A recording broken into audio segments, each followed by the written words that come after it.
What's going on, guys? Welcome back to the channel. Today we're going to do something a little bit different. You see behind me on the table there, I've got a box. We're going to call that the mystery box. About 2-3 weeks ago, that showed up on my front doorstep one day, and it's from a fellow YouTuber, Bigfoot Bikes and Brews. Check out his channel right here. If you're not subscribed to him, you're probably going to be after you check out his channel. He does a lot of similar things to what I do. Does a lot of ATC three-wheeler builds. Does some really cool engine swaps in three-wheelers and trail bikes.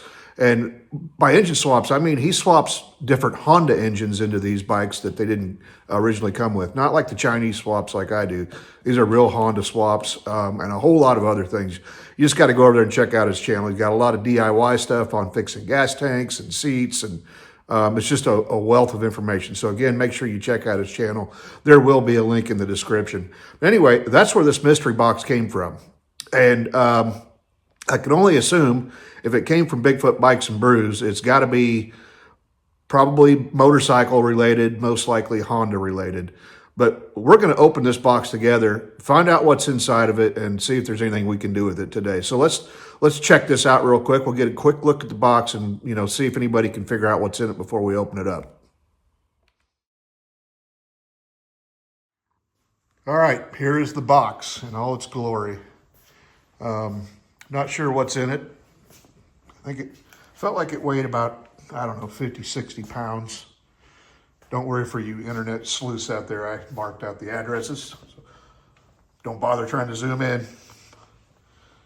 Let's see. Let's get some quick dimensions on this thing. See if that helps us, gives us any clues here.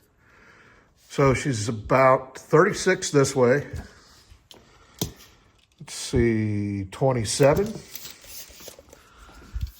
by about 12 inches. 36, 27, 12. Okay, I don't know. I don't know what would fit in there. I don't think a three-wheeler would fit. Let's see, certainly will not get a full-size motorcycle, even if it's completely torn apart. I will say Z50 would probably almost fit with the handlebars folded down. 350 or 250 SX back there, nope. XR75, no, I don't think so. Wheels are too big. Navi, never. CT70, if you completely disassembled, maybe. So I'll tell you what, let's dive in and let's open this together. See what kind of surprise Bigfoot Bikes and Brews left for us, and see if there's anything we can do with it today. Maybe we'll go for a ride after this box is open. All right, let's see here. It's got a couple battle scars from the trip and shipping, but otherwise the box looks fairly intact. So I guess we won't have to file any insurance claims on it, hopefully. So let me just get this opened up here. Let's see, it's gonna require me to do some cutting. Let's see what we got.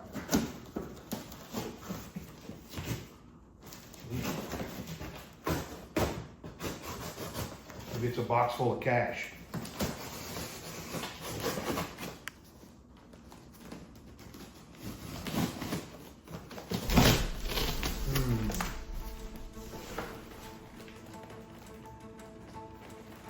Well, I've got a box for an air hose reel.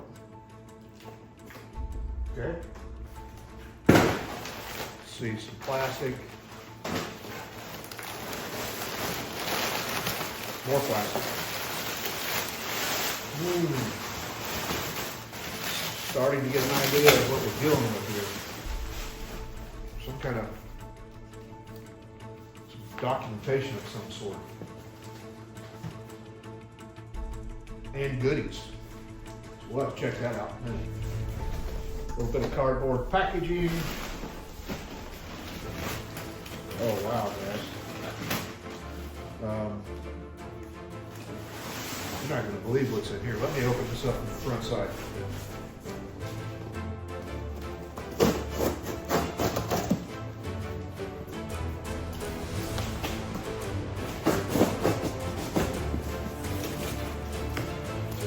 Anybody got a clue yet?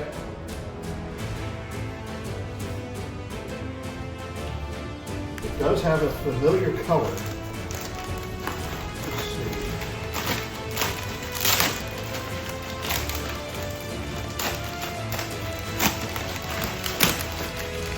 And I do see a Honda decal. And the more I peel this plastic off, the more this is starting to look like a K0 CT70. Wow. It is. Got a swing arm. Wow. Top triple. Oh shoot, guys. Let me.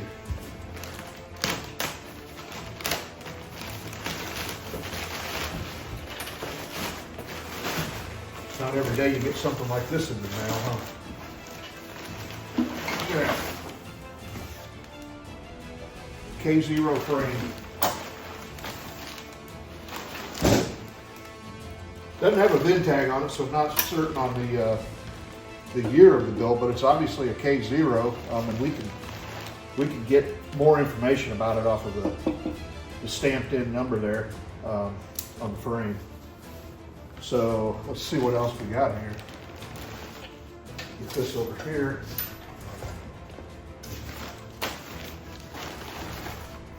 Got the upper part of the fork assembly. That's nice to have. And we've got fenders. Front and rear fenders, which are always nice to have for something like, you know, a rider project.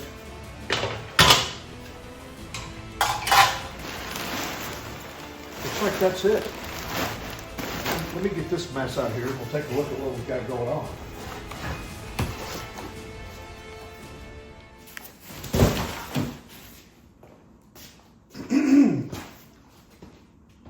Okay. This is a nice, solid looking CT70 frame. Actually still has the original 6-volt battery box in it.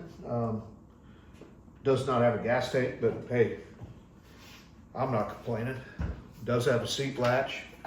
It's got a seat hinge. Someone has customized this side of it. Looks like they thought maybe they wanted it to be blue at one point in time, but I can tell that blue's been painted on there.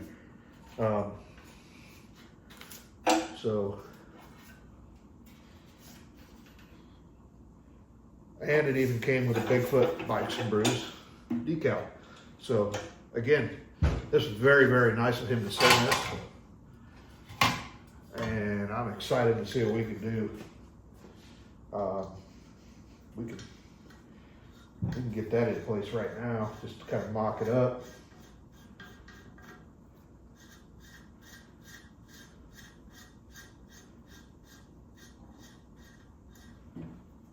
Looks like we're missing the bottom part of that race there. That's okay. Come on. There's some fine threads on there. Just gonna slap this in without any bearings or anything in it.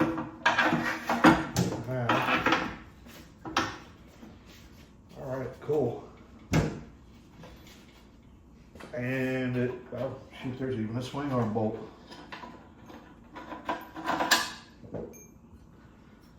This will go up here.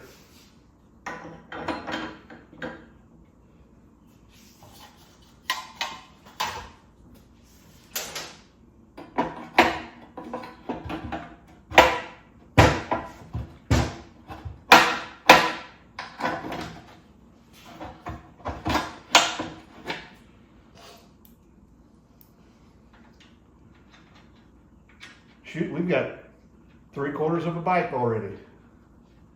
So this is going to be a nice little project. Probably won't even paint it. But yeah, I've got, the deal is, you know, I'm glad he sent me this. He must have been reading my mind. because over the past few years doing all these different builds and whatnot, and just finishing up that Ice Bear, I took a lot of parts off of that that likely would have just sat on the shelf long term. So my goal with this build, we're going to make this going to be a build. Now that I've got it out and I see what it is, we're going to try to use as many leftover parts as I have on the shelf to build this bike. And the goal is to not purchase anything if we don't have to. So I think we're probably going to get about 99% there, but we're going to go through and put this thing back together and make it into a rider for sure. So should be a good one to follow along. Basically, it's like building a CT70 from scratch, if you will. I'm curious about what's in my goodie bag here. So I'm going to pop that open real quick. See, maybe it's a couple $100 bills. Oh, more stickers from Bigfoot Bikes and Brews YouTube channel. So, like I said again, if you don't follow him, make sure you do, right up here. Go check his channel out. He has some really great content. He even put a bill of sale in there. I'll be darned. He doesn't know the year of it either, but that's okay. We can work with that and put this sucker on the road. So if you've got any ideas, let me back up. Also has an ignition switch, so I could probably get a replacement key. That's a factory switch. If you've got any ideas or suggestions on what you'd like to see me do with this, drop it down in the comments. I'm always open to suggestions. If we want to try something different on this, we may have to go buy something to do it. But I think the goal here is to use as many parts as I have laying around left over, whether they be knockoff, Chinese parts from my Ice Bear build or, original Honda stuff. I think I've got a little bit of both. So I do have, engine-wise, I've got a shelf full of stock engines. They'd all need to be, at least have a top end rebuild, or we can make this a little fun. I've got a 4-speed manual 140 China clone sitting on the table over there that'll bolt right into this. So give me your thoughts in the comments on what you think we ought to do with that. All right, guys, I think that's going to pretty much wrap it up for today's video. Sorry we didn't really build anything, but I thought it was kind of fun opening that box and finding out what was on the inside. Like I said, if you're not subscribed to Bigfoot Bikes and Brews, please go check out his channel. You won't be disappointed. Heck, you'll probably watch more of his stuff than you will mine once you see what he does. So we can't thank him enough for sending us this CT70 frame. We're going to do it right. And please feel free to drop some comments in the description if you've got any ideas on what you think we ought to do with it. So like always, if you're not subscribed to me, it doesn't cost you a penny. I do appreciate you watching, but the truth of the matter is only about 25% of the people that watch my videos are actually subscribed. I do think there are some return viewers, but if you think it costs money, it doesn't. It's free. And what you get out of that is you get notified whenever I post something new. And then I do have a members only section that you can check out for a small fee, monthly fee, with it's primarily behind the scenes videos and whatnot. But that's going to do it for today. Appreciate you watching, and we'll see you on the next one. Thanks.